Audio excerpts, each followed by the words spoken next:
అన్న మీ పేరు? జవాజీ కొండలరావు. జగన్ గారి సంక్షేమ పదం ఎలా ఉంది?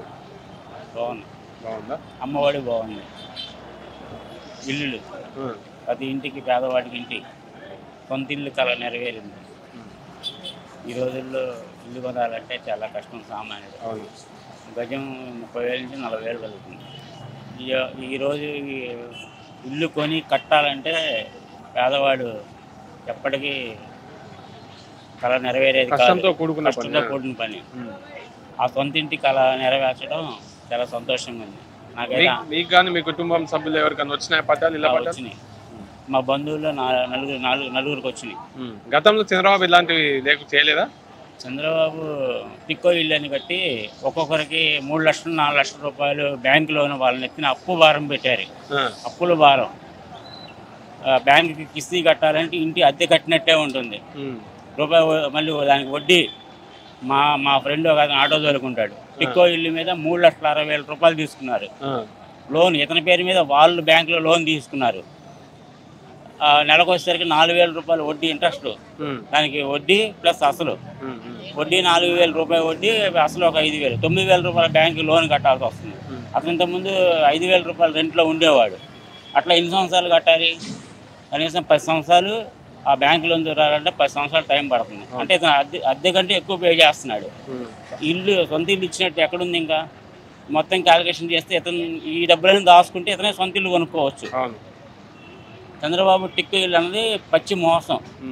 డబ్బులు తీసుకోకుండా ఇస్తే ఫ్రీ ఇల్లు అవుతుంది, కానీ మన పేరు మీద బ్యాంకులు అప్పు తీసుకొని 4 లక్షల రూపాయలు మనం మళ్ళీ కిస్తీలు కట్టడం అనేది మనకు అమ్ముకున్నట్టే చంద్రబాబు రకంగా. ఇప్పుడు ఇళ్ల పట్టాల లక్షణాలు కూడా కొంతమంది డబ్బులు కట్టాము అని అంటున్నారు. మరి చంద్రబాబు గారి టైంలో కట్టించుకుంది 25,000, 50,000, 75,000. జగన్ గారు 75,000 ఎందుకు రిజిస్ట్రేషన్ చార్జెస్? అవి కాదు. వాళ్ళు వీళ్ళ దగ్గర నుంచి 75,000, 1,00,000 రూపాయలు దాకా తీసుకుని మళ్ళీ బ్యాంకులో 4 లక్షలు మళ్ళీ లోన్ తీసుకున్నారు. టోటల్గా 5 లక్షల రూపాయలు వసూలు చేశారు ఒక టిక్కో ఇల్లుకి. అదే జగన్ గారి గవర్నమెంట్లో కేవలం 30,000 రూపాయలు ఎంత కట్టమని చెప్పారు. దేనికి? ఎలక్ట్రికల్ ఐటమ్స్కి, ఈ పైపులు, వాటర్ పైపులు, ఇంట్లో మౌలిక సదుపాయాలు ఏర్పాటు చేయాలి కదా. అది అంటే మన ఇంటికి మనమే మౌలిక సదుపాయాలు ఏర్పాటు చేసుకోవడం కోసం కరెంటు లైనింగ్, వాటర్ పైపులు ఇలాంటి వాటి కోసం 30,000 ఎంతో ఛార్జ్ కట్టమన్నారు. అంతే. మిగతా అదంతా రిజిస్ట్రేషన్ ఫ్రీ, ఇల్లు కట్టించడం ఫ్రీ, స్థలము ఫ్రీ, మొత్తం అన్ని మొత్తం ఫ్రీ. జగన్ గారి ప్రభుత్వం బాగుందంటారా? 100%. నాకైతే నచ్చింది. మళ్ళీ జగన్కి ఓటేస్తారా? మరి నేనేం కాదు, 100కి 60 మంది జగన్ గారికే ఓటేయాలి అని నిర్ణయించుకున్నారు. 100కి 60 మంది. మళ్ళీ సీఎం అయితే బాగుంటుంది అంటారా? 100% ఆయనే కావాలి. ఎందుకంటే పేదోళ్ళు ఇవాళ కరోనా టైంలో బతికాడంటే జగన్ గారి పుణ్యమే. అదే జగన్ గారు లేకపోతే చాలా మంది అప్పుల పాలైపోయేవాళ్ళు. ఇవాళ 25 లక్షల రూపాయలు ఆరోగ్యశ్రీ, 25 లక్షల రూపాయల వరకు ట్రీట్మెంట్ చేయించుకునే అర్హత ఉంది వాళ్ళ పేదవాడికి. ఇంతకుముందు కార్పొరేట్ హాస్పిటల్ గుమ్మం దక్కాలంటేనే భయపడేవాడు, ఆస్తులు అమ్ముకునే పరిస్థితి వచ్చేది. ఈ రోజు ధైర్యంగా వాళ్ళ మణిపాల్ హాస్పిటల్లో ట్రీట్మెంట్ చేయించుకునే రేంజ్కి వెళ్ళాడు. ఒక ఆటో డ్రైవర్ కానీ, ఒక ముఠా పని చేసే కూలీ కానీ ఆరోగ్యశ్రీ కార్డు ఉందనే ధైర్యంతో వాళ్ళ ప్రైవేట్ హాస్పిటల్ గుమ్మం ఎక్కగలుగుతున్నాడు వాళ్ళ పేదవాడు. మొత్తం జగన్ గారు బెటర్ అంటారు. అంటే ఇంకా ఉన్నాయి, అన్నీ ఒకేసారి అంటే మళ్ళీ చెప్తాను. Right, thank you. అన్న మీ పేరు? నా పేరు సురేష్ అన్న. ఎక్కడ ఉంటారు? ఓల్డ్ ఆర్ఆర్పేట 56వ డివిజను.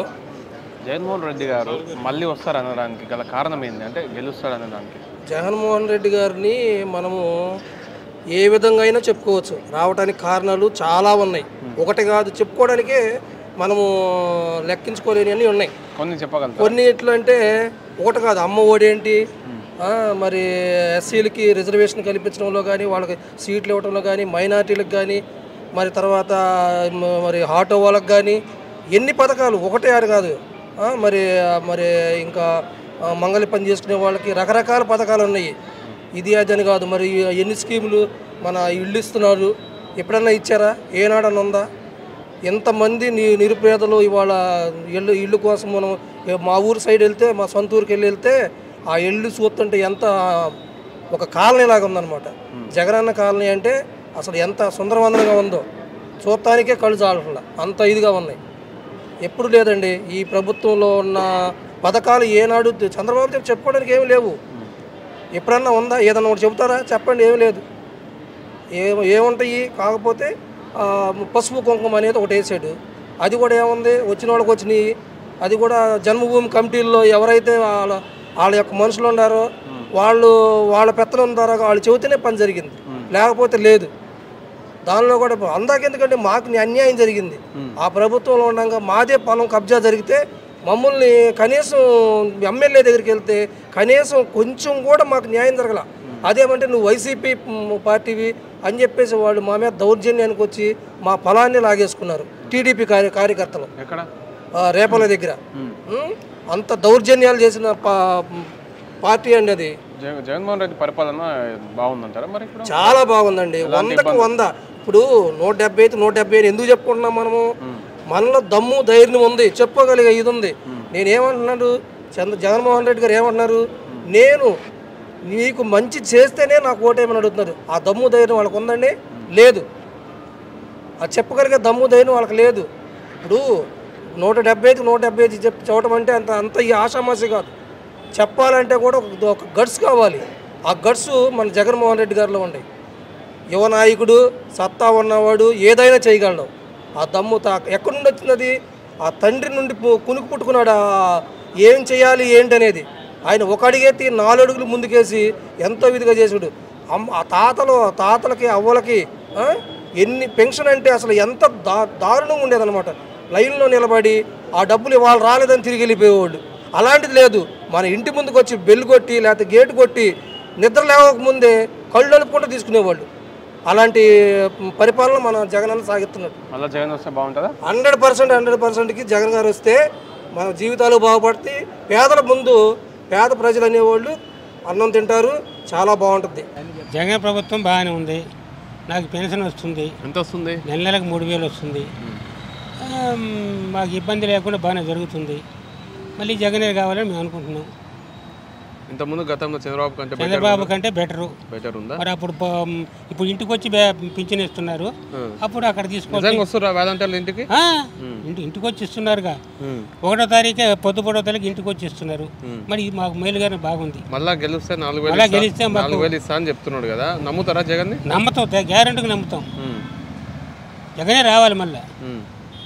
ఇంకా ఏమేమి వస్తుంది సంక్షేమ పథకాలు మీ ఇంట్లో? మాకు అది మేము పెద్దవాళ్ళం కదా, మా ఇద్దరికి అదే వస్తుంది. పిల్లలకు అమ్మఒడి, మా పిల్లోడికి అమ్మఒడి వస్తుంది. పిల్లలకి జగన్ మళ్ళీ ఓటేస్తావా? గ్యారెంటీగా మళ్ళీ గెలిపించుకుంటారా? గ్యారెంటీగా తప్పకుండా జగనే గెలిపించుకుంటాం. చంద్రబాబు వద్దు ఎందుకు? మరి ఆయన పథకాలు ఇవ్వడుగా. పథకాలు ఇవ్వనప్పుడు ఎందుకండి? అది పథకాలు జగన్ గారు బాగా ఇచ్చాడుగా. ఇస్తున్నాడు, ఇంకా ఇస్తాడు. ఈ నెల వచ్చిందా పింఛన్? వచ్చిందిగా. మనం 1వ తారీఖు వచ్చిందిగా. 1వ తారీఖు ఎన్ని గంటలకు వచ్చి ఇచ్చిపోయారు? మాకు 6 గంటలకల్లా వచ్చిపోయింది అమ్మాయి. నిజంగా ఇస్తున్నా? నిజంగా ఇస్తున్నానంటే అరే 7 గంటలకు లోపల ఇచ్చిపోతుంది ఆ అమ్మాయి. క్యాష్ ఇచ్చిపోతారా? క్యాష్ కాకుండా అకౌంట్లో ఇట్లా ఇచ్చిపోతారా? అకౌంట్లో క్యాష్ ఇచ్చిపోతున్నారు. మంచి ఉంది, మంచి బ్రహ్మాండంగా ఉంది. మళ్ళీ జగన్కే నా ఓటు.